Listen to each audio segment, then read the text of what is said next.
The auction house reeked of old money and desperation. Backstage, I stood in a white silk dress worth more than my father's last honest paycheck, listening to numbers called out like livestock prices.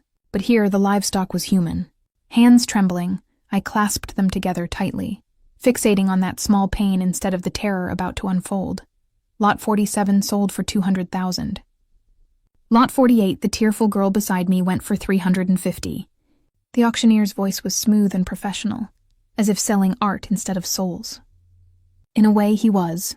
We'd been groomed and displayed like masterpieces, our value set by youth, looks, and the whims of powerful, immoral men. My father did this, sold me to cover gambling debts to the Volkov Bratva, Russian criminals with roots deep in Boston. I saw his fear when suited men appeared at our apartment. But I hadn't known he'd see me as payment. He signed papers, transferring me as property, then looked me in the eye and said he was sorry, like that could cover what he'd done. Lot 49. My number. A handler whose name I never learned gripped my elbow, steering me through the curtain and onto the stage. Blinding lights obscured the audience, and only shapes and the glint of jewelry or glasses were visible. My legs moved automatically, a result of 3 days of forced preparation. Walk, stand, smile like you're grateful for this chance. I was 23 with a bachelor's in art history from a state school, earned on scholarships and loans. 3 months into my gallery job and building a life, my father's choices caught up with us. Now, on stage, I stood before men who saw me as an object to buy and use. Bidding started at $100,000. I forced myself to breathe slowly, hiding my panic. The auctioneer droned as the numbers climbed. 200, 3, 4. In the back, a paddle pushed it to 5, reducing my worth to math that meant nothing to these men. At $600,000, the bidding slowed. Only 2 paddles still moved, trading increments back and forth like a tennis match played with money instead of balls.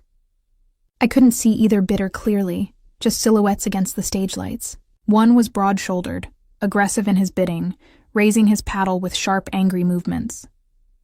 The other was calmer, more controlled, raising his paddle with minimal motion, almost casually. $700,000 from the aggressive bidder. $750 from the calm one. $800, his aggression clear in how he shot his paddle up. $850. The calm bidder spoke low and controlled. $1 million. The room fell silent. Even the auctioneer hesitated, his smoothness cracking. The aggressive bidder lowered his paddle. He'd been decisively outbid. $1 million. For me, going once. The auctioneer regained composure, voice sing-song. Going twice. My heart hammered so hard I wondered if it was visible through the thin silk. Sold to bidder 12. The gavel cracked like a gunshot. My fate was sealed. A handler led me through the corridors to a private room for finalizing transactions. I'd been purchased, bought, owned. The words echoed, each more surreal than the last. This was America, the 21st century. And yet, I waited to meet the man who'd just spent $1 million to acquire me. The door opened. A man entered, and every instinct I had screamed danger. He was tall, maybe 6'4", with the kind of build that came from actual violence rather than gym memberships.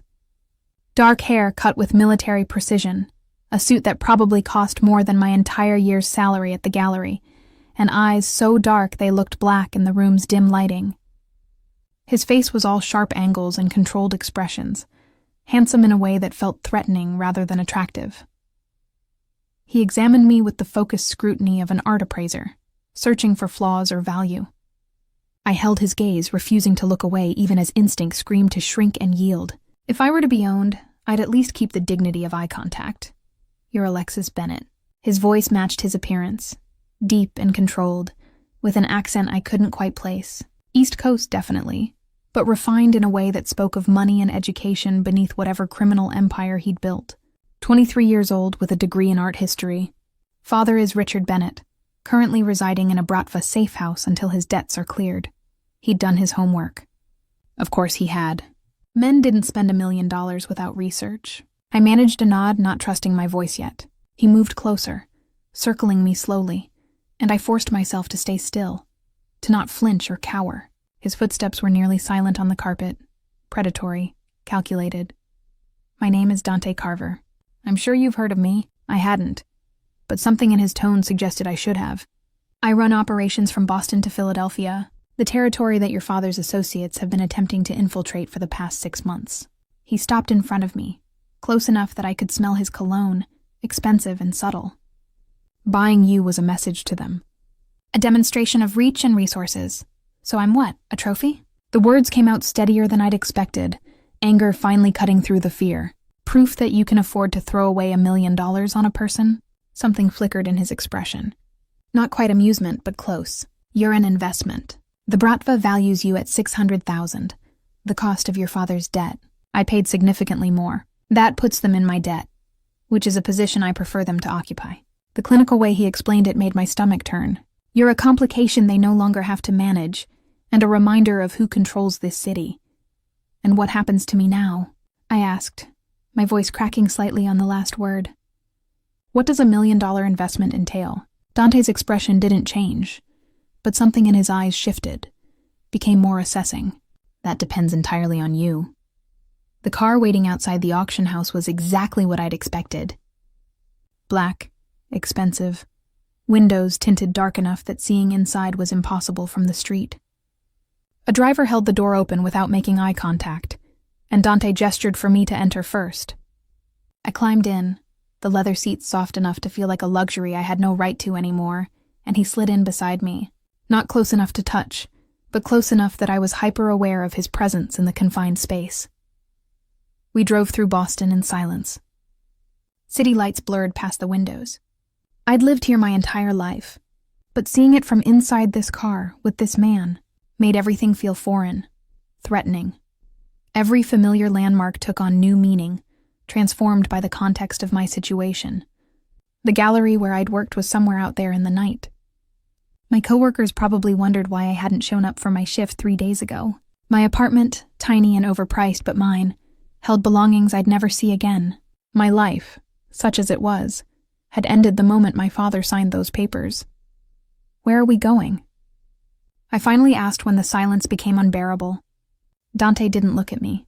His attention focused on his phone where he typed something with quick, efficient movements. My home. You'll stay there until I determine what to do with you. The casual way he said it, like I was a piece of furniture he hadn't decided where to place yet, made anger flare hot and bright in my chest. I'm not a thing. The words came out sharp, almost aggressive, and I braced for whatever consequences speaking to him that way might bring. You can't just determine what to do with me like I'm property. He did look at me then, his dark eyes holding mine with an intensity that made my breath catch. Legally, Alexis, that's exactly what you are. Your father signed documents transferring guardianship and rights to the Bratva, who transferred them to me in exchange for payment. In the eyes of the law, assuming the law even looked at this situation, you're my responsibility. Responsibility. The word was almost funny. I'm a human being with rights and autonomy. You can't actually own another person. This isn't the 1800s. A slight smile touched his lips, but it didn't reach his eyes. You'd be surprised what's possible when enough money changes hands and the right people look the other way. But you're correct. I don't owe you in any meaningful sense. What I have is leverage over your father, a message delivered to the Bratva, and a complication I now need to manage. The way he framed it, all strategy and calculation, made me feel slightly less like an object and more like a problem to be solved. I wasn't sure if that was an improvement or a setback. What kind of complication? The kind that requires careful handling. He pocketed his phone, giving me his full attention. The Bratva will be watching to see what I do with you. If I'm too lenient, it suggests weakness. If I'm too harsh, it suggests I'm trying too hard to prove something. Either perception damages my position. So what's the right balance? I asked, hating that I cared about his strategic considerations, but I needed to understand what my immediate future looked like. That's what I'm determining. His expression remained neutral, unreadable. For now, you'll stay at my home under security. You'll have freedom within the property, but leaving without authorization isn't an option. Beyond that, we'll see. We'll see. 2 words that somehow contain my entire future. Undefined and terrifying. The car turned onto a private drive, passing through gates that opened automatically, and my breath caught as the house came into view. Estate would be more accurate.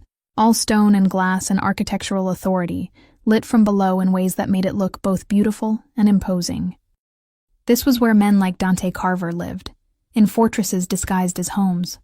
The car stopped in a circular drive. Dante exited first, then offered his hand to help me out. I ignored it, climbing out on my own, a small rebellion that probably meant nothing to him but felt significant to me. A woman appeared in the doorway, 50-ish, with the kind of composed efficiency that spoke of decades managing households for wealthy people. "Mrs. Chen will show you to your room," Dante said, already moving toward the entrance. "I have business to attend to. Breakfast is at 7. I expect you to attend." It wasn't a request. That much was clear. I followed Mrs. Chen into the house, through an entryway that could have held my entire apartment, past rooms furnished with obvious wealth but surprisingly good taste. Everything was coordinated without being ostentatious, expensive without being gaudy. This wasn't new money trying to prove itself. This was established wealth that didn't need to shout. "Your suite is on the second floor," Mrs. Chen said as we climbed a staircase with wrought iron railings and marble steps. "Mr. Carver has instructed that you're to have everything you need. If there's anything specific you require, please let me know and I'll arrange it." Her tone was professional and neutral, giving no indication of what she thought about the situation or my presence. The suite she led me to was larger than my entire apartment had been. Bedroom with a king bed that looked like a cloud, sitting area with furniture that probably cost more than I'd make in 5 years, bathroom with a tub big enough to swim in, clothes hung in the closet all in my size, ranging from casual to formal. Someone had done extensive research, knew this was coming, and had prepared. "How long has he been planning this?" I asked, running my hand over a cashmere sweater that felt like touching air. Mrs. Chen's expression remained neutral. "Mr. Carver plans everything well in advance." "Is there anything you need right now? Food, perhaps, or something to drink?" I shook my head, suddenly exhausted beyond measure. The adrenaline that had been sustaining me through the auction and the drive was finally crashing, leaving me hollow and shaky. "Just sleep, of course." She moved toward the door, then paused. "Miss Bennett, if I may offer advice, this household has seen many changes over the years.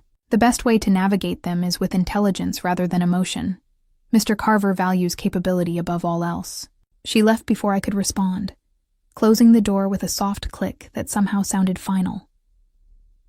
I stood in the center of the suite, surrounded by luxury I'd never asked for, trying to process the past 48 hours. My father's confession, the men who'd come to collect me, the preparation facility where they'd kept us before the auction, teaching us to be appealing products, the stage, the lights, the numbers climbing higher and higher until Dante Carver's voice had cut through everything with an offer nobody could match. The bathroom mirror reflected someone I barely recognized. They'd done my makeup expertly, highlighting features I'd always considered ordinary, making me look like an expensive version of myself. The white silk dress clung in ways that felt invasive, designed to showcase rather than cover. I stripped it off with shaking hands, let it fall to the floor in a puddle of fabric that probably cost thousands, and stepped into the shower. The water was hot enough to burn, and I let it, standing under the spray until my skin turned red and the crying finally came. Not delicate tears, but ugly, wrenching sobs that shook my whole body, for my father's betrayal, for the life I'd lost, for the future. I couldn't see beyond tomorrow morning's required breakfast, with a man who'd bought me like I was art for his collection. I cried until there was nothing left, until the water ran cold, until I was empty of everything except exhaustion. The bed was as comfortable as it looked, and despite everything, sleep came quickly. I dreamed of auctions where the lots were paintings instead of people, where my art history degree meant something again, where I could walk into a gallery and see beauty instead of price tags measured in human suffering. Morning came with sunlight streaming through windows I'd forgotten to cover, and for a blissful moment, I thought the previous day had been a nightmare. Then I opened my eyes fully and saw the unfamiliar room, the expensive furniture, the closet full of clothes I hadn't chosen, and reality crashed back with crushing weight. I was in Dante Carver's home. I was purchased at an auction, similar to a property. My father had sold me to cover his debts. None of it had been a dream. I forced myself out of bed, moving through the morning routine on autopilot. The bathroom was stocked with everything I could possibly need, all high-end brands, all unopened. Someone had thought of everything, anticipated every need, and prepared for my arrival with thorough efficiency. It should have felt considerate. Instead, It felt like proof of how carefully this had been orchestrated, how long Dante had been planning to acquire me. The closet held options ranging from casual to formal, and I chose deliberately. Dark jeans that fit perfectly, a simple black sweater, no jewelry, no makeup beyond what was necessary to look awake. If Dante wanted someone who looked like the girl from the auction, carefully packaged and presented, he'd be disappointed. If this were about demonstrating capability, as Mrs. Chen had suggested, I'd do it on my own terms.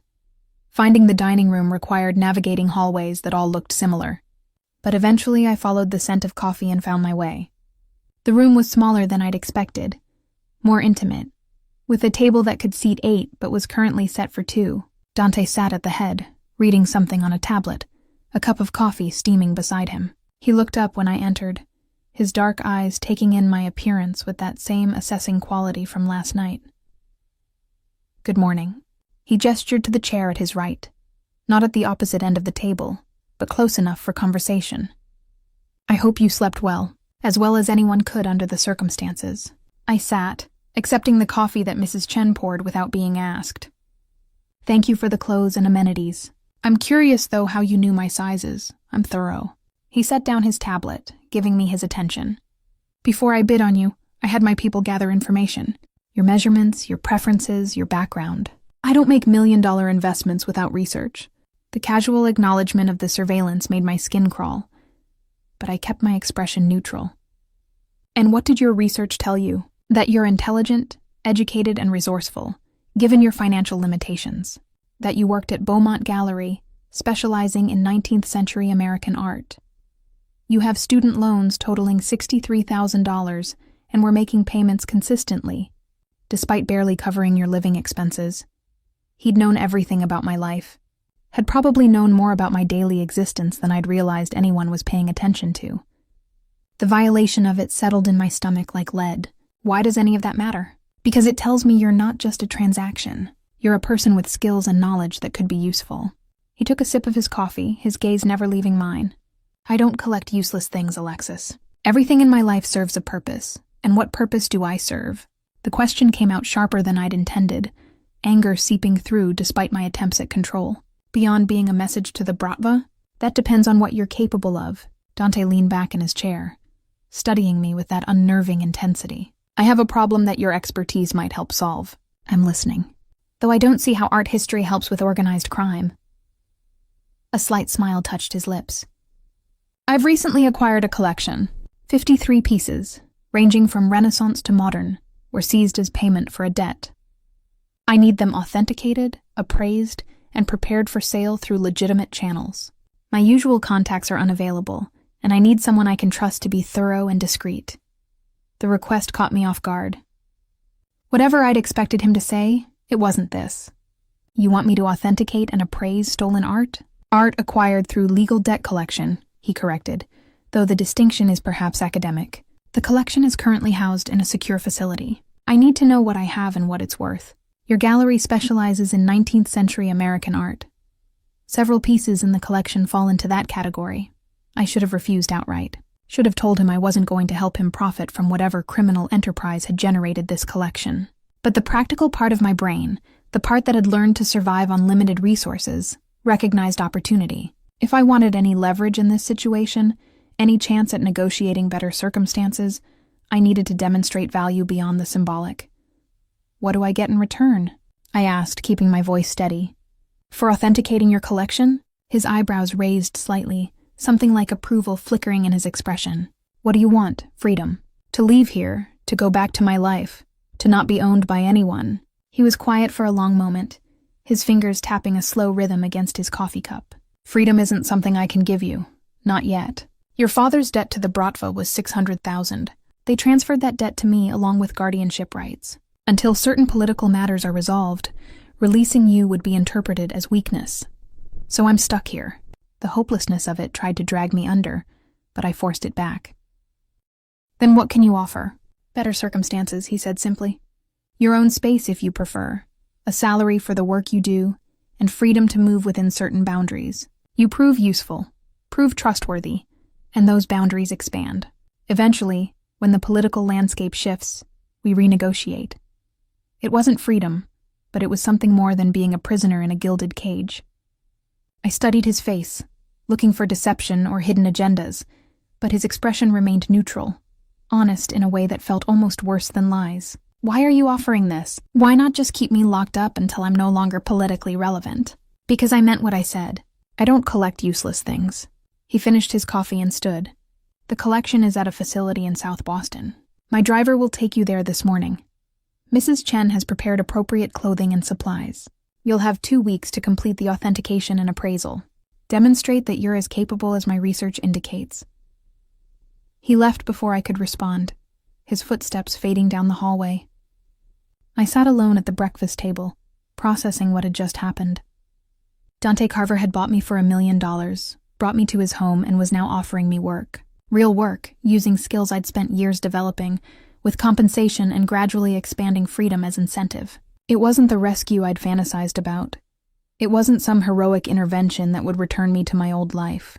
But it was a path forward, something I could do beyond simply existing as a symbol of his power. Mrs. Chen appeared with a leather portfolio. "Everything you'll need for the authentication work is provided. Documentation, reference materials, tools. Mr. Carver has arranged for you to have full access to the collection and the facility. A security detail will accompany you, but they've been instructed not to interfere with your work. Thank you." I took the portfolio, feeling its weight, both literal and metaphorical. "Mrs. Chen, can I ask you something?" "Of course. How long have you worked for him?" 15 years. I managed his grandfather's household before that. The Carver family has employed me for nearly 3 decades.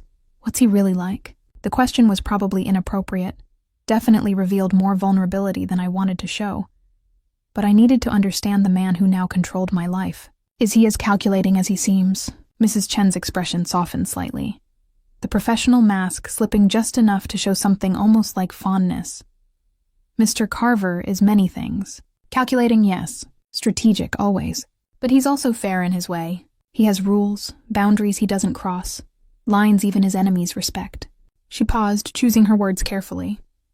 "His grandfather taught him that power without principle is just tyranny. Whether you believe he lives up to that teaching is something you'll have to determine yourself." She left me with that cryptic advice, and I sat alone with my coffee and my thoughts. Dante Carver was a criminal who operated outside the law, having participated in a human auction without apparent moral qualms. But he was also offering me work, providing a path toward something better than pure captivity. The cognitive dissonance was dizzying. The facility in South Boston turned out to be a warehouse, nondescript from the outside, heavily secured on the inside. The security detail Mrs. Chen had mentioned consisted of 2 men in dark suits who introduced themselves simply as Marcus and James. They were polite, professional, and clearly there to watch me as much as protect me. The collection was housed in a climate-controlled section of the warehouse, each piece carefully stored and cataloged with basic information. The moment I stepped into the storage area and saw the collection, everything else faded into background noise. 53 pieces, Dante had said, and they were laid out with enough space between each to allow proper examination. Paintings mostly, but also several sculptures and what looked like decorative art pieces from various periods. My hands actually trembled as I approached the first painting, a landscape that might have been Hudson River School if it were authentic. I'd been working with art for years, first as a student, then as a gallery assistant, but I'd never had access to anything like this. These weren't the carefully curated pieces that passed through Beaumont Gallery with impeccable provenance and insurance documentation. These were raw acquisitions, pieces that had come from somewhere Dante didn't want to specify, requiring authentication before they could enter legitimate markets. Some were probably genuine, others might be excellent forgeries. My job was to determine which was which. I set up my workspace methodically, unpacking the tools Mrs. Chen had provided. UV light for examining varnish and underpaint, magnifying lenses for brushstroke analysis, reference materials for comparison, documentation for recording findings. Marcus and James positioned themselves near the entrance, far enough away to give me space but close enough to intervene if I tried something stupid like attempting to escape through a warehouse in South Boston with no phone, no money, and no idea where I was going. The landscape I'd noticed first was signed A. Bierstadt in the lower right corner. the signature matching Albert Bierstadt's known style. But signatures were easy to forge. I examined the canvas edges, looking for signs of age and wear consistent with 1860s production. Checked the stretcher bars for period-appropriate construction. Studied the brushwork under magnification, comparing it to authenticated Bierstadt pieces in my reference materials. 3 hours later, I was reasonably confident it was genuine and worth potentially $2 to $3 million if provenance could be established. I documented my findings in precise detail, photographing the piece from multiple angles, noting every observation that supported authentication. Dante wanted thorough and discreet, and I could provide both. The work absorbed me completely, letting me forget for hours at a time that I was doing this under duress, that my freedom depended on proving valuable to a man who'd bought me at an auction. By the time Marcus quietly informed me it was 6 o'clock, I'd examined and documented 8 pieces. 6 appeared genuine. 2 were likely forgeries, and collectively they represented somewhere between $15 and $20 million if my appraisals were accurate. The scope of it was staggering. Whatever debt had generated this collection, it must have been enormous. "Mr. Carver has instructed us to return you to the house for dinner," Marcus said, his tone respectful but firm. "You'll resume work tomorrow." I wanted to protest, to keep working, to lose myself in something that felt normal and purposeful. But the exhaustion was catching up with me, and I knew pushing too hard would lead to mistakes. I packed up my materials carefully, took a last look at the collection, and followed Marcus and James back to the car. The drive back to Dante's estate took 30 minutes through rush hour traffic. I watched the city pass by, thinking about the paintings I'd examined, the forgeries I'd identified, the value I'd calculated. This was real work, skilled work, using my education in ways that mattered. The fact that it was for a criminal enterprise was something I'd have to reconcile later. For now, it felt like reclaiming a piece of myself that the auction had tried to take away. Dante was waiting in his study when I arrived, working through documents at a massive desk that probably cost more than a car. He looked up when Mrs. Chen showed me in, setting aside whatever he'd been reading. "How did it go?" I gave him the honest assessment. 8 pieces examined. 6 appear genuine. 2 are likely forgeries. The genuine pieces include what I'm fairly confident is an authenticated Bierstadt landscape worth $2 to $3 million, a Winslow-Homer seascape worth potentially $1 to $1.5 million, and 4 other significant pieces. The forgeries are good, professional work, but they don't hold up under detailed analysis. He listened without interruption, his expression remaining neutral, but I caught something that might have been satisfaction in his eyes.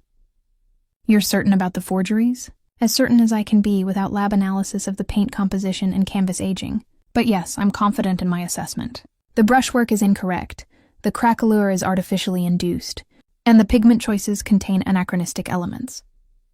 Dante leaned back in his chair, studying me with that intensity I was starting to recognize.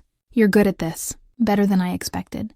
It's what I was trained to do." I kept my voice level and professional. "Give me the full 2 weeks and I'll have complete documentation on the entire collection. What you do with that information is your business, but you'll know exactly what you have and what it's worth." "Fair enough." He stood, moving around the desk to lean against it, closer to where I stood. "You've earned some trust today, Alexis. Starting tomorrow, you'll have more freedom. No security detail shadowing you while you work. Access to a phone with monitored lines, and the ability to move around the property without restriction." The offer was more than I'd expected, and suspicion immediately rose. "Why, what changed?" "You proved you're serious about the work. I expect that you're not going to waste my time or resources." He crossed his arms, and the gesture made him look less like a crime boss and more like a regular person. "And because Mrs. Chen informed me that you look like you're about to break, and broken people don't do quality work, I need you to be functional, not traumatized." The blunt assessment should have offended me, but he was right. I was hanging on by a thread, maintaining composure through sheer stubbornness. "How considerate of you to care about my mental state," I said, not quite keeping the sarcasm out of my voice. "I care about results. Your mental state affects results." He pushed off from the desk, moving toward a bar cart in the corner. "Drink? You look like you could use one." I should have refused. Should have maintained distance and professionalism. Instead, I heard myself say, "Whiskey, if you have it." He poured 2 glasses, handed me one, and gestured toward the leather chairs positioned near a fireplace. We sat in silence for a moment, and I took a sip, the liquid burning pleasantly down my throat. "Tell me about the Bierstadt." Dante's voice was genuinely curious, not commanding. "Why are you confident it's authentic?" "Because I've spent years studying his work." I fell into lecture mode without thinking, my brain grateful for familiar territory. Bierstadt employed distinctive techniques, including specific approaches to light and atmospheric perspective. His brushwork and foreground details versus background elements follows patterns that are difficult to replicate convincingly. The piece in your collection shows all the markers of his authentic work, plus aging consistent with the period. You love this. It wasn't a question, just an observation. Talking about art, analyzing it, understanding it. You love this work. I did love it. Had loved it since the first art history course I'd taken as an undergraduate, when I'd realized that paintings weren't just pretty pictures, but complex puzzles of technique and context and meaning. Yes, I admitted, it's the one thing I'm genuinely good at. Then you're fortunate. Dante swirled his whiskey, watching the liquid move. Most people struggle to find something they're good at and enjoy. They settle for competence in things that bore them. You have both skill and passion. That's rare. The almost philosophical turn of the conversation caught me off guard. This wasn't what I'd expected from a man who'd bought me at an auction. "You're not what I expected either," I said, before I could stop myself. His eyebrows raised slightly. "What did you expect?" "I don't know. Someone crueler, maybe. Someone who'd treat me like property instead of having conversations about passion and purpose. Someone who wouldn't care if I broke as long as I was still useful. Cruelty is inefficient." He said it matter-of-factly, like stating a business principle. Fear might generate short-term compliance, but it doesn't produce quality work or long-term loyalty. My grandfather taught me that. He built this organization on the principle that people perform best when they're treated with basic dignity and given reasons to invest in outcomes beyond pure survival. Over the next week, a routine established itself with surprising ease. Mornings began with breakfast in that intimate dining room, where Dante and I would discuss my progress on the collection over coffee. He asked intelligent questions, demonstrating knowledge about art that seemed inconsistent with his criminal occupation, and I found myself looking forward to those conversations more than I wanted to admit. Then Marcus would drive me to the warehouse, where I'd spend 8 to 10 hours examining paintings, documenting findings, and building the comprehensive appraisal Dante had requested. The work was consuming in the best possible way. Each piece presented its own puzzle, its own set of clues to authenticate or disprove. A supposed Frederick Church landscape that turned out to be a skillful 20th century reproduction. A genuine and extraordinary Thomas Cole, probably worth $4 million to the right collector. A series of smaller Hudson River School pieces, some authentic and some not, requiring hours of detailed analysis to separate truth from forgery. True to his word, Dante had removed the constant security presence. Marcus dropped me off and picked me up, but while I worked, I was alone with the art. The freedom was intoxicating. I could think, could focus, could lose myself completely in authentication work without feeling watched and evaluated every moment. The phone he'd given me had limited functionality. All calls were monitored, as indicated by the message that appeared when I turned it on, but it still had access to the outside world. Small progress, but progress nonetheless. By the end of the first week, I'd completed a detailed analysis of 32 pieces. The collection proved to be a mixed bag, comprising roughly 60% genuine items and 40% forgeries, with the authentic works estimated to be worth around $35 million. Whoever had accumulated this collection either had excellent taste and terrible luck with dealers, or had deliberately mixed genuine pieces with forgeries to inflate perceived value. Either way, separating truth from deception was exactly the kind of work I'd trained for. Friday evening, I returned to the estate to find Dante waiting with an unexpected proposal. "I'm hosting a small gathering tomorrow night," he said over dinner. 6 people, business associates who appreciate art. "I'd like you to attend." The request surprised me enough that I set down my fork. "Why? Because you'll be an asset. These are people who collect art seriously, who'll be interested in the authentication work you're doing. Your presence demonstrates that I have expertise on staff, that I'm serious about legitimate art acquisition alongside my other enterprises." The phrasing was careful, acknowledging his criminal activities while framing the art collection as something separate, more respectable. I'm not a showpiece, I said, keeping my voice level. I won't stand there looking decorative while you discuss business. I'm inviting you to engage in conversations about art with like-minded individuals who share your interests. Dante's tone was reasonable but firm. You'll be introduced as my art consultant, which is technically accurate. You'll explore authentication techniques, market trends, and other topics of interest to art collectors. You're not decorative, Alexis. You're knowledgeable, and I'd like to leverage that expertise. When he framed it that way, as professional participation rather than objectification, it was harder to refuse. And if I say no, then you say no. I'm not going to force you, but I think you might enjoy it. When's the last time you had a conversation with someone about art who wasn't me or Mrs. Chen? The observation stung because it was accurate. I'd been isolated since the auction. My world narrowed to the warehouse, this house, and the man sitting across from me. The prospect of talking to other people, even if they were Dante's criminal associates, held an appeal I couldn't quite deny. Fine, I agreed. But I choose what I wear, I speak for myself, and if anyone treats me like property, I'm leaving the room. All reasonable conditions. He almost smiled. Mrs. Chen will provide options for attire. The gathering starts at 7. It's black tie, so formal dress is expected. The next day passed in a blur of nervous anticipation. I spent the morning at the warehouse, trying to focus on authenticating a problematic marine painting. But my mind kept drifting to the evening ahead. What would Dante's associates be like? Would they know how I'd come to be here? Would they care? Mrs. Chen had laid out 3 dresses in my suite, all designer labels, all stunning. I chose a deep navy silk that felt elegant without being revealing, paired with simple jewelry that looked expensive but not ostentatious. When I came downstairs at 7, the house had transformed. The formal living room I'd only glimpsed before was open and lit, arrangements of white flowers on every surface, staff circulating with champagne and hors d'oeuvres. Dante stood near the fireplace talking to a silver-haired man in an immaculate tuxedo, and when he saw me, something flickered in his expression, approval maybe, or appreciation. He excused himself from his conversation and crossed to meet me. You look beautiful. The compliment was straightforward, not loaded with innuendo or ownership. Thank you.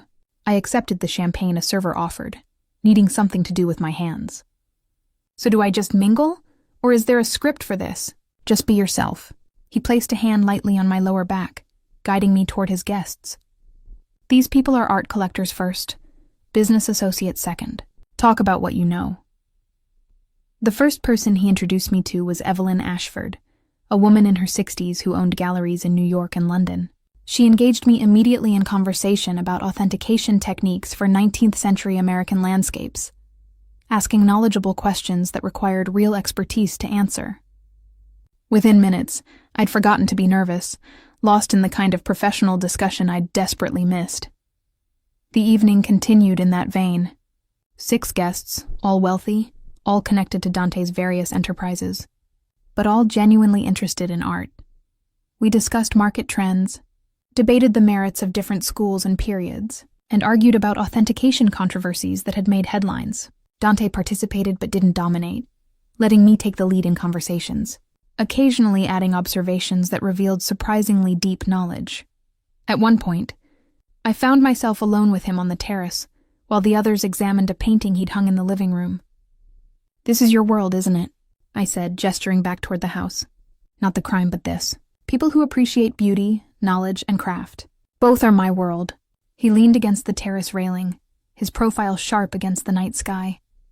The organization I run and the territory I control are both an inheritance and a responsibility. But the art, the collecting, understanding value beyond monetary worth, that's a choice. That's something I do because it matters to me. Why? The question came out softer than I'd intended. Why does it matter to you? Because it's one of the few things in my life that's purely about beauty rather than power. His answer was honest in a way that felt vulnerable. Everything else I do is strategic, calculated for advantage or defense. But standing in front of a painting that was created 200 years ago by someone who just wanted to capture light on water, that's not about power. That's about being human. The admission hung between us, revealing a dimension of Dante Carver I hadn't expected. This wasn't the calculating crime boss who'd bought me at an auction. This was someone who understood the difference between existing and living, between accumulating wealth and appreciating beauty. Before I could respond, Evelyn appeared in the doorway asking my opinion on the painting's attribution, and the moment passed. The gathering ended around midnight, with guests departing on promises to stay in touch. Several also asked for my professional opinion on pieces in their own collections.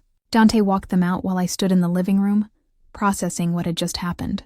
I'd spent the evening being treated like a professional, like someone whose knowledge and expertise mattered, by people who had no obligation to pretend respect they didn't feel. It was the first time since the auction that I'd felt like myself. Like Alexis Bennett, the art historian, rather than Alexis Bennett, the purchased property. "You were exceptional tonight," Dante said, returning to find me still standing there. "Every person here will remember you, and will want to work with you again. You've established yourself as someone valuable independent of your connection to me. That was deliberate on my part, letting you shine, but the shine itself was all you." I turned to face him, this complicated man who'd bought me and then given me opportunities to reclaim pieces of myself. "Why do you do this? Give me chances to prove myself? Treat me like a professional instead of property? What's the strategy behind it?" Dante was quiet for a long moment, his dark eyes holding mine with an intensity that made my breath catch. "There's no strategy, Alexis. Not everything I do is calculated for advantage." He moved closer, and I found myself unable to step back, held in place by something I didn't want to name. "When I bought you at that auction, it was a strategy. A message to the Bratva, a demonstration of resources, a political move. But somewhere between that night and now, you stopped being a chess piece and became a person I actually give a damn about." The admission should have terrified me. It should have triggered every warning bell about Stockholm Syndrome, captivity, and power imbalances too severe to overcome. Instead, I felt something warm unfurl in my chest, something dangerous that felt too much like hope. You can't just decide to care about someone you purchased. That's not how human emotion works. You're right, it's not. A slight smile touched his lips. Which is why I'm fairly certain I didn't decide anything. It just happened. Probably while you were lecturing me about Bierstadt's atmospheric perspective or arguing that my authentication timeline was unrealistic. You stopped being an acquisition and became someone I look forward to having coffee with every morning. This is insane. I wrapped my arms around myself, suddenly cold despite the warm night. You know that, right? You can't develop feelings for someone you own. The power dynamic makes any real relationship impossible. I don't own you. His voice was firm but not harsh. Legally, maybe. On paper that was filed with people who facilitate human trafficking. But in any meaningful sense, Alexis, you're your own person. You've proven that over the past week and a half. You set boundaries, you negotiate terms, you choose how you engage. That's not ownership. That's something else. What is it then? I demanded that he name whatever was happening between us. Because from where I'm standing, I'm still here against my will. Still dependent on your goodwill for freedom. Still bought and paid for regardless of how we frame the daily interactions. He flinched slightly, the first time I'd seen him react with something like pain to words. You're right. The circumstances of how you came here poison everything that's developed since, which is why I'm going to fix it. What does that mean? I asked, my heart suddenly racing. Tomorrow, I'm meeting with the Bratva leadership. The political situation that necessitated your presence here as a symbol has been resolved. Versani is no longer a threat. Territories are settled, and my position is secure enough that releasing you won't be interpreted as weakness. I'm going to clear your father's debt completely and return all documentation that granted me any legal authority over you. The words took a moment to process. When they did, I felt something like vertigo, the ground shifting beneath my feet. You're letting me go? Completely. Free to leave whenever you want. Return to your life. Pretend this nightmare never happened. He paused, and something vulnerable flickered in his expression. Or you can stay. Finish the authentication work, because you're genuinely interested. Accept the position I'm offering as my permanent art consultant, and build something here that's yours by choice rather than circumstance. And if I stay, my voice came out barely above a whisper. What happens between us? That depends entirely on what you want. He took a careful step closer, giving me space to retreat if I needed it. If you stay purely for the work, we maintain professional boundaries, and I respect that completely. But if you're feeling even a fraction of what I am, if somewhere in this impossible situation something real developed for you too, then we figure out what that looks like when you have actual freedom to choose. I should have said I needed time to think. I should have demanded that he arrange my departure immediately. Get me away from this house and this man, and the confusing tangle of emotions that had developed against all logic and reason. Instead, I found myself asking, "What are you feeling exactly? Be specific. Because I need to understand what I'm choosing between." Dante's expression softened in a way I'd never seen, the careful control dropping to reveal something raw underneath. "I feel like the woman standing in front of me is the most interesting person I've spoken to in years. Like having coffee with you is the best part of my day. Watching you lecture on authentication techniques fills me with irrational pride, as you're truly brilliant at what you do. And like the thought of you leaving makes something in my chest physically hurt, which is not a sensation I'm accustomed to or particularly enjoy. The honesty of it, delivered without smoothness or charm, just blunt truth, broke through the last of my resistance. I should hate you. You know that, right? You participated in buying me at an auction. You brought me here against my will. Every rational part of my brain says I should despise everything about you. But you don't. It wasn't quite a question, more an observation. I'm not sure what I'm feeling. I pressed my palms against my eyes, suddenly exhausted. I'm angry at the circumstances, terrified of what it means that I've started looking forward to our morning conversations, and confused about how someone can be both my captor and the person who's given me more professional respect than I've ever received. You've created an impossible situation, Dante. I know, and I'm trying to make it less impossible by returning your freedom. He waited until I lowered my hands and met his gaze. Tomorrow you'll have documentation proving you're not under any obligation to stay. After that, anything that happens between us will be because we both choose it, not because circumstances forced us together. Sleep didn't come easily that night. I lay in the expensive bed in my suite, staring at the ceiling, trying to make sense of feelings that shouldn't exist. Stockholm Syndrome. That's what the rational part of my brain insisted. You've developed an attachment to your captor because he's shown you kindness, relative to the horror of being auctioned. It's a psychological defense mechanism, not real emotion. But it felt real. The way my pulse jumped when Dante entered a room. The anticipation I felt driving to the estate each evening, knowing we'd have dinner and conversation, was palpable. The warmth in my chest when he looked at me like I was someone valuable, someone worth listening to, someone who mattered beyond my usefulness.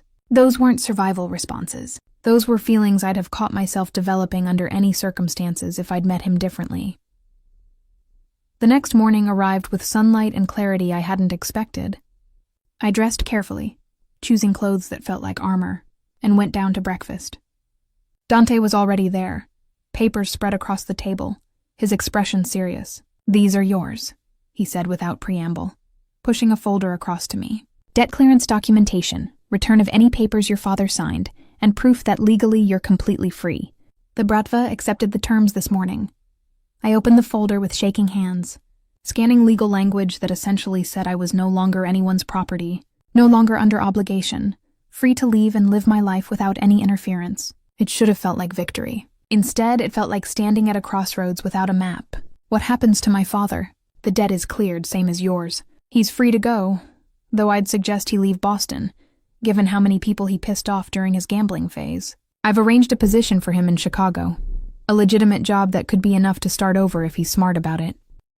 The consideration he'd shown, taking care of loose ends that would have left me worried and guilty, made my throat tight.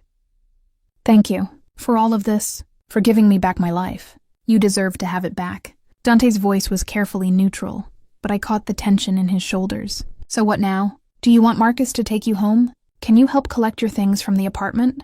Make arrangements for wherever you want to go next?" I could leave, pack my few belongings, return to my tiny apartment, try to find another gallery job, pretend the past 2 weeks had been a fever dream. Return to a life that had been small and safe and lonely, where I struggled to pay student loans and never had conversations about art that challenged me intellectually. Or I could stay, could finish the authentication work that genuinely fascinated me, could accept the position he'd offered, build a career that used my skills in ways that mattered, could explore these impossible feelings with someone who'd given me the freedom to choose him rather than forcing circumstances that eliminated choice. I need to complete the collection authentication process.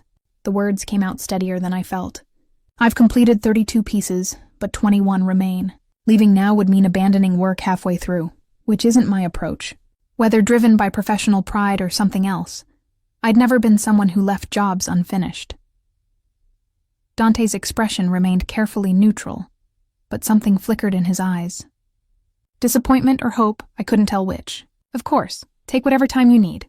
The position remains open regardless of your decision about anything else. We can maintain completely professional boundaries if that's what you prefer. I'm not sure what I prefer. I met his gaze directly, refusing to hide behind politeness or deflection. 2 weeks ago, I was auctioned off like property. Now I'm having feelings for the man who bought me. Nothing about this situation makes sense, and I need time to figure out what's real versus what's trauma response, versus what's Stockholm Syndrome, versus what might actually be something worth exploring. Fair enough. He stood, gathering his papers with precise movements. Take your time, Alexis. There's no pressure, no expectation. You're free to leave whenever you want, free to stay as long as you need, and free to define what any of this means on your own terms. The warehouse felt different that day, knowing I was there by choice rather than obligation. The same paintings, the same authentication work, but the weight of captivity had lifted, leaving me lighter and somehow more uncertain. I worked through 3 more pieces, documenting findings with meticulous care, but my mind kept drifting to Dante's admission the night before, to the folder of freedom sitting in my suite, to the impossible choice between safety and something I couldn't quite name. Marcus drove me back to the estate that evening in silence, respecting whatever emotional processing I needed. When we pulled up to the house, I sat in the car for a long moment before getting out. This could be my last night here. I could pack my things, leave tomorrow morning, and never look back. The thought should have brought relief. Instead, it felt like a loss. Dante wasn't at dinner. Mrs. Chen informed me that he'd been called away on business and wouldn't return until late.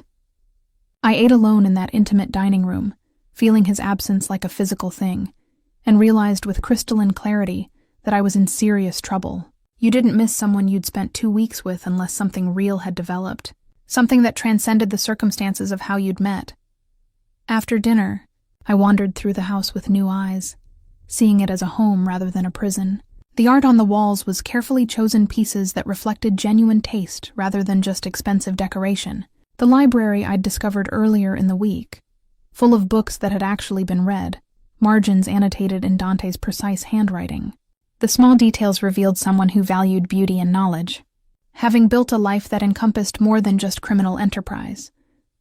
I found myself in his study without consciously deciding to go there, drawn by curiosity and the need to understand him better. The room was exactly as I'd seen it before, all dark wood and leather furniture, but now I noticed things I'd missed. Photographs on the bookshelf, Dante with an older couple who must have been his grandparents, the grandfather Mrs. Chen had mentioned. A younger Dante, dressed in a graduation gown, exudes pride in his expression. Evidence of a life before this, choices made and paths taken that had led him here.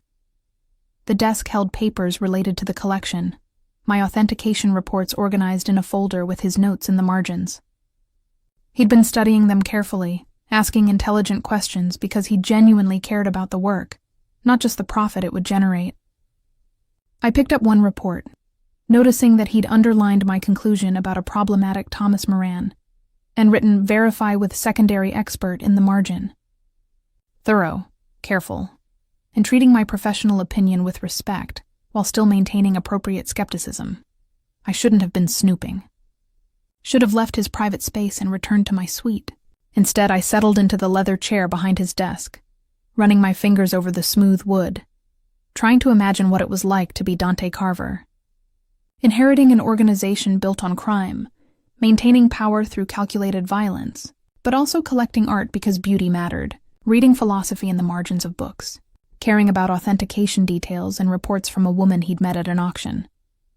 The door opened quietly behind me. I turned to find Dante standing there, surprise flickering across his face before settling into something warmer. "I thought you'd be asleep by now." I couldn't sleep. Kept thinking about everything. I gestured at the room around us. Ended up here, trying to understand who you are beyond the man who bought me at an auction and the man who gave me freedom back. "And what did you discover?" He crossed to the bar cart, poured 2 glasses of whiskey without asking, and handed me one before leaning against the desk beside where I sat. "That you annotate books, which somehow surprises me more than it should. You have family photos, even though you've never mentioned your grandparents.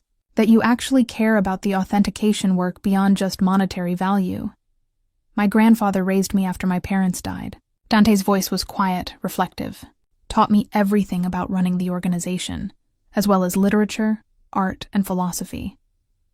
He believed that power without culture was just thuggery, that if we were going to operate outside the law, we should at least be educated enough to understand what we were choosing to exist outside of. Do you ever regret it? I asked, genuinely curious. The path he chose for you. The life you inherited instead of choosing. Every day. He took a long drink, staring at something I couldn't see. But I'm also good at it. And the people who depend on this organization need someone competent to run things. Walking away would mean abandoning hundreds of families whose livelihoods are connected to enterprises I control. That's not a choice I can make just because I'm tired of violence. The honesty of it, admitting exhaustion and regret without self-pity, made something shift in my chest.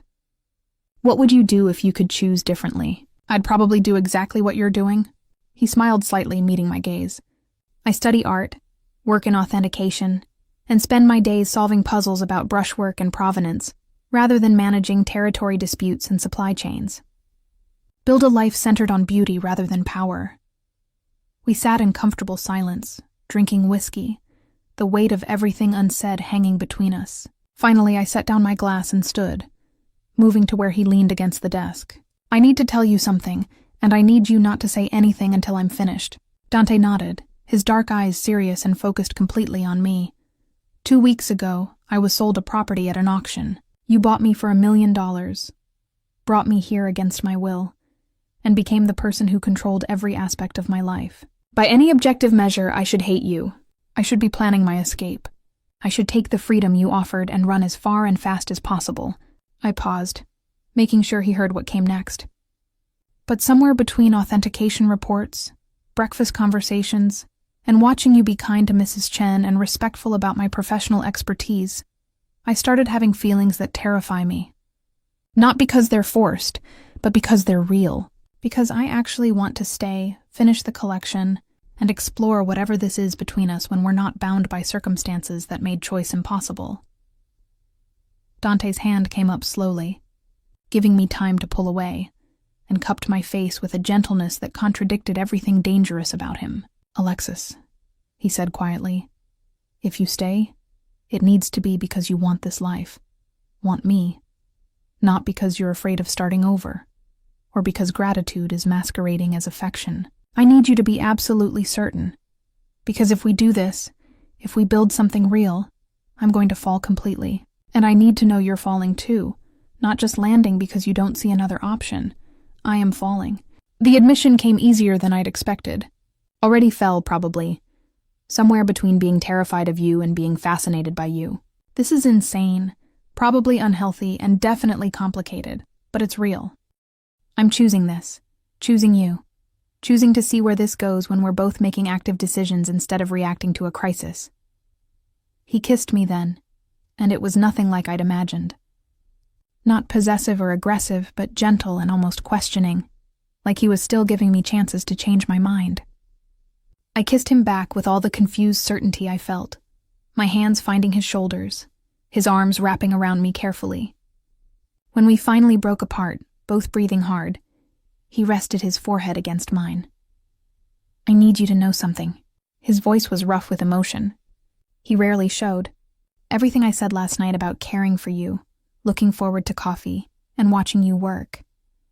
That's not strategy or manipulation. I meant every word. You've become the best part of my days, and the thought of you leaving makes me realize how empty this house was before you came here. 6 months later, I stood in the same warehouse in South Boston, but everything had changed. The authentication work had been completed months ago, all 53 pieces documented, appraised, and prepared for sale through legitimate auction houses.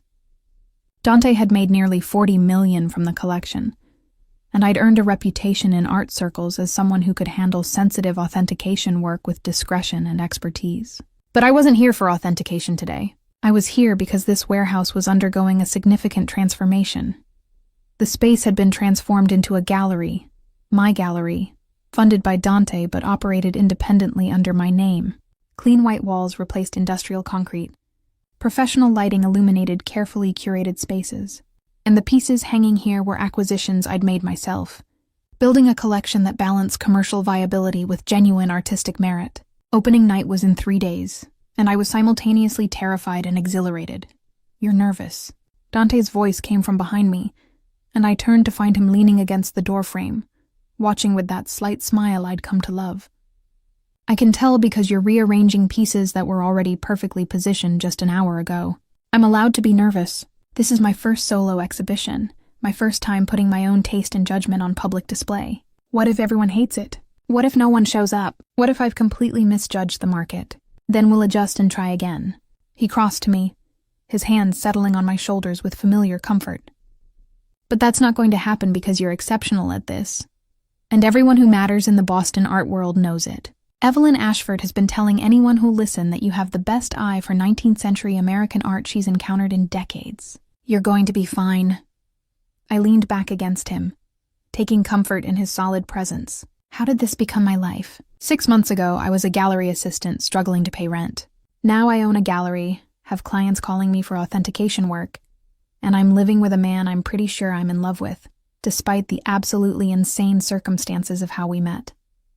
"It's surreal, are you?" His voice was quiet, almost tentative. "In love with me, I mean. You've never actually said it." I turned in his arms to face him, struck by the vulnerability in his expression.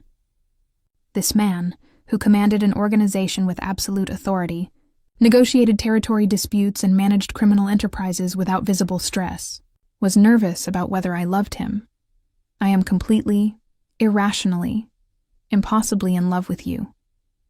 I cupped his face, making sure he saw the truth in my eyes. "I love that you annotate books and care about authentication details, treat Mrs. Chen with respect, and give me freedom to build something that's mine. I love your terrible jokes at breakfast and the way you listen.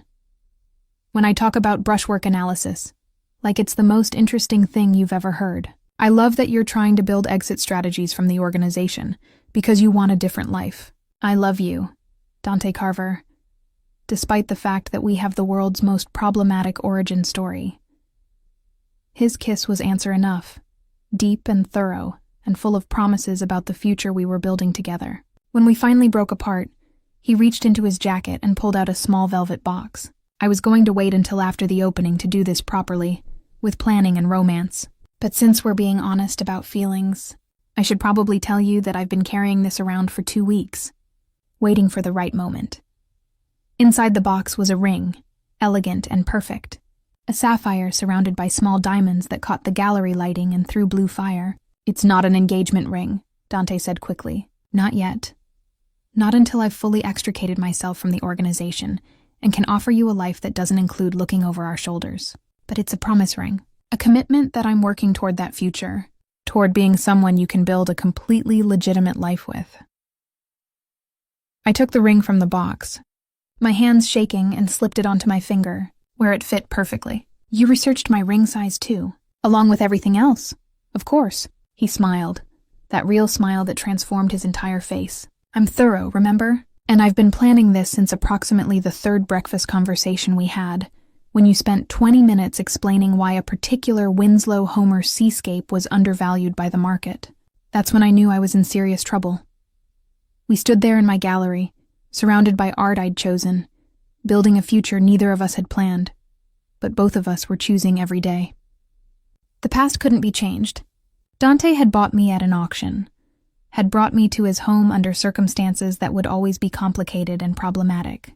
But the present was ours to define, and the future was something we were creating together through choice, commitment, and love that had developed despite every reason it shouldn't have. My phone buzzed with a message from Evelyn, confirming her attendance at the opening and bringing 3 collectors interested in American landscapes. Business was good, life was complicated, and I was happy in ways I'd never imagined possible 6 months ago. Sometimes the best things came from the worst circumstances, and sometimes love grew in the spaces between trauma and healing, watered by genuine respect and careful trust. The opening would be successful. Dante would gradually transition power to his lieutenants, working toward the legitimate life he'd always wanted. We'd build something real together, something that honored where we'd come from while reaching towards something better. It wouldn't be easy, nor would it erase the problematic beginning, but it would be ours. Chosen, earned, and absolutely worth every complicated moment that had brought us here. I looked at the ring on my finger, then at the man who'd given it to me, and felt something settle in my chest. Peace, maybe, or acceptance, or just the certainty that sometimes the story you ended up living was stranger and more beautiful than anything you could have planned. They'd sold me to the most feared mafia boss in America, and he'd fallen for me despite never meaning to. I'd fallen back, despite every reason not to. And somehow, impossibly, we'd found something real in the wreckage of how we'd begun. That was enough. That was everything.